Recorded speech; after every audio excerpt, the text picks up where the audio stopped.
बिस्मिल्लाहिर्रहमानिर्रहीम। अस्सलाम वालेकुम दोस्तों, एक नई वीडियो के साथ हाजिर हैं। चले अपनी वीडियो स्टार्ट करते हैं। रशिया ने अपने next generation Su-57 fighter jet को ऑपरेशनल करने का फैसला कर लिया। इससे पहले रशियन एयरफोर्स के पास तकरीबन 15-16 के करीब ये Su-57 जहाज मौजूद हैं, लेकिन उनको रशिया ने अपनी एयरफोर्स के अंदर ऑपरेशनल नहीं किया हुआ था। अब ऑपरेशनल एक जहाज को करने का मतलब ये होता है कि उसको एक यूनिट के हवाले कर दिया जाता है, जैसे कि हम कहते हैं कि एक स्क्वाड्रन के हवाले कर दिया जाता है, और उस स्क्वाड्रन के अंदर वो रहते हुए पायलट्स उसके ऊपर अपने टैक्टिक्स वगैरह जो है वो डिवाइस करते हैं। हमने इस जहाज को किस तरह से इस्तेमाल करना है। एक जहाज और एक पायलट की असल लाइफ जो है वो उसके स्क्वाड्रन में जाके शुरू होती है। एक स्क्वाड्रन को जो ड्यूटीज दी जाती हैं, एक स्क्वाड्रन जिस बात के लिए रिस्पॉन्सिबल होता है, वो अपने जहाज के साथ फिर वो तमाम रिस्पॉन्सिबिलिटीज जो है उनको पूरा करने के लिए अपना दिमाग लड़ाता है कि इस स्क्वाड्रन को ये रिस्पॉन्सिबिलिटी मिली है, हमने इस रिस्पॉन्सिबिलिटी को किस तरह से जो है वो पूरा करना है, हमारे पास इस कैपेबिलिटी का जहाज है और इस जहाज को इस्तेमाल करते हुए हम किस तरह से अपनी रिस्पॉन्सिबिलिटीज जो है उनको पूरा कर सकते हैं। तो जब एक जहाज स्क्वाड्रन के अंदर जाता है या अपनी यूनिट के अंदर जाता है, तो उस वक्त उसकी असल परफॉर्मेंस जो है वो सामने आती है कि उसको जो टास्क दिया गया है वो किस तरह से उसको कंप्लीट करता है। अब रशिया ने यह फैसला किया है कि वो अपने Su-57 जहाज उनको वो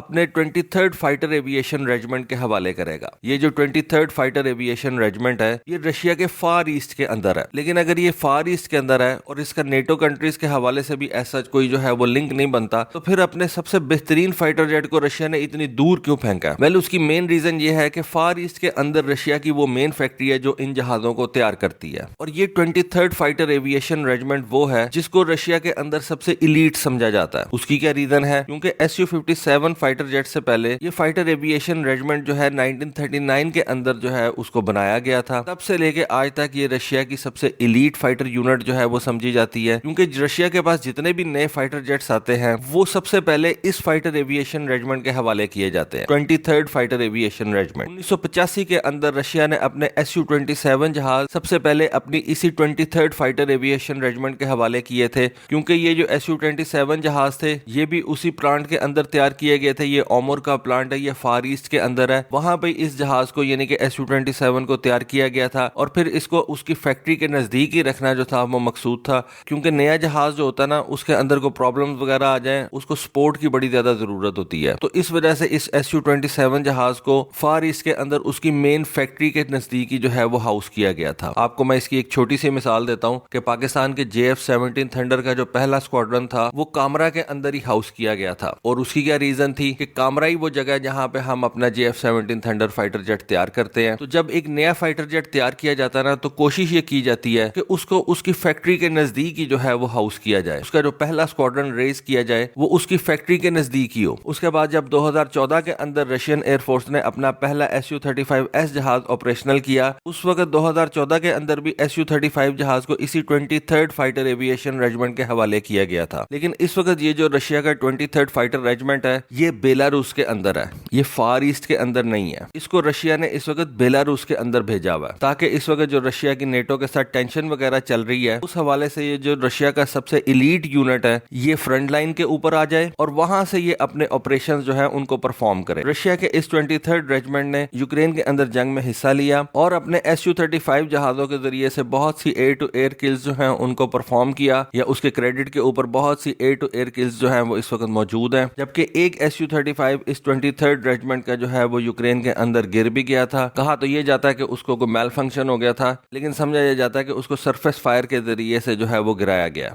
अब जब ये Su-57 जहाज 23rd रेजिमेंट के पास आ जाएगा तो उसके बाद इस फाइटर यूनिट की जो कैपेबिलिटीज हैं, कॉम्बैट कैपेबिलिटीज हैं, वो 10 फोल्ड्स बढ़ जाएंगी, क्योंकि डेफिनेटली Su-57 जहाज Su-35 से बहुत ज्यादा बेहतर जहाज है। इसके ऊपर जो है वो वेपन्स कैरिंग कैपेबिलिटी इसकी बहुत ज्यादा है, स्टेल्थ है इसके अंदर, लो ऑब्जर्वेबल है, दुश्मन के रेडार्स जो है वो इसको इतनी आसानी से जो है वो डिटेक्ट नहीं कर सकते। तो रशिया इस जहाज के जरिए से और अपने एलीट यूनिट को इस्तेमाल करते हुए बहुत से कॉम्प्लेक्स ऑपरेशंस जो है उनको परफॉर्म कर सकेगा। आप ये कह लें कि ये रशियन एयरफोर्स की कमांडो यूनिट है। Su-57 के आ जाने के बाद Su-35 जहाज जो ये यूनिट इस्तेमाल कर रही है वो किसी और यूनिट के हवाले कर दिए जाएंगे, क्योंकि उनके पास जब एक मोर कैपेबल जहाज आ जाएगा तो फिर उन्होंने Su-35 का क्या करना है। इस वक्त 6 के करीब Su-57 जो है वो रशियन एयरफोर्स के पास ऑपरेशनल है, लेकिन उनको कोई एक यूनिट का नाम नहीं दिया गया था, किसी एक यूनिट के हवाले नहीं थे, वो अपने अपने टास्क जरूर परफॉर्म कर रहे थे। कहा यह जाता है कि रशिया ने अपने इन Su-57 जहाजों को यूक्रेन के अंदर इस्तेमाल किया है कुछ ऐसे suppression of enemy air defence operation थे जिनको इन SU-57 जहाज़ों ने परफॉर्म किया। प्लस एक और बात भी सामने आई थी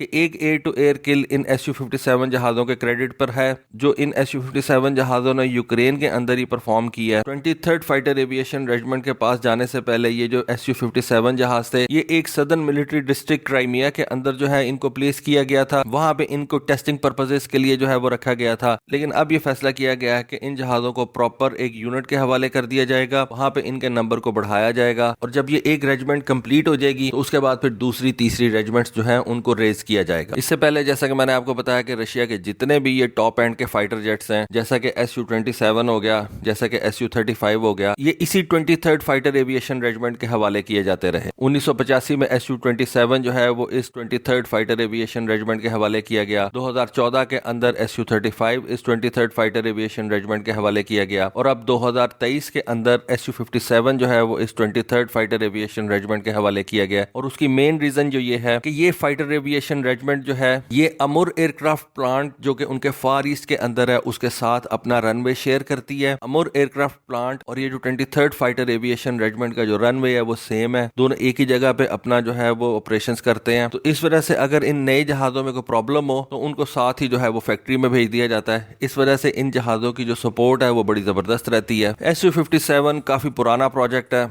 लेकिन तकरीबन ये 5-6 साल जो है वो अब डिले हो चुका हुआ है। 2019 के अंदर रशिया ने यह फैसला किया था कि वो 76 के करीब ये SU-57 जहाज अपनी एयरफोर्स के हवाले करेगी, और उनका ख्याल ये था कि 2023-24 तक ये जहाज जो है हम अपनी एयरफोर्स के हवाले कर देंगे। लेकिन अब कुछ ऐसा लग रहा है कि ये मामला जो है वो 2028 या उससे भी आगे चला जाएगा। लेकिन एनीवे रशिया ने अब एक स्टेप ले लिया है, और अब रशिया जो है वो अपने SU-57 की प्रोडक्शन जो है उसको ग्रो कर रहा है, उसको बेहतर बना रहा है, उसको तेज कर रहा है, ताकि एक जो गैप है इस वक्त रशियन एयरफोर्स और नेटो की एयरफोर्सेस के दरमियान उसको कम किया जा सके। पूरा तो नहीं किया जा सकता, लेकिन कम जरूर किया जा सकता है। 2025 के अंदर कहा जा रहा है कि रशिया SU-57 का एक नया वेरिएंट सामने लेके आएगा। इस वेरिएंट के अंदर जो सबसे बड़ी चीज होगी वो तो इम्प्रूव्ड एवियोनिक्स होंगे, प्लस इसका जो इंजन है उसको बदल दिया जाएगा। SU-57 जहाज के नए वेरिएंट के अंदर एक बेहतर और मोर एफिशिएंट इंजन जो है वो लगाया जाएगा, मोर पावरफुल इंजन जो है वो लगाया जाएगा, जो इस जहाज को सुपर क्रूज कैपेबिलिटी जो है वो फराहम करेगा। तो देखें रशिया का ये SU-57 जहाज आगे कितना चलता है। तो दोस्तों होपफुली आपको आज की वीडियो, आज की इन्फॉर्मेशन पसंद आई होगी। कमेंट सेक्शन में अपनी राय से जरूर आगाह कीजिएगा। आज के लिए बस इतना ही। Thank you. Allah Hafiz.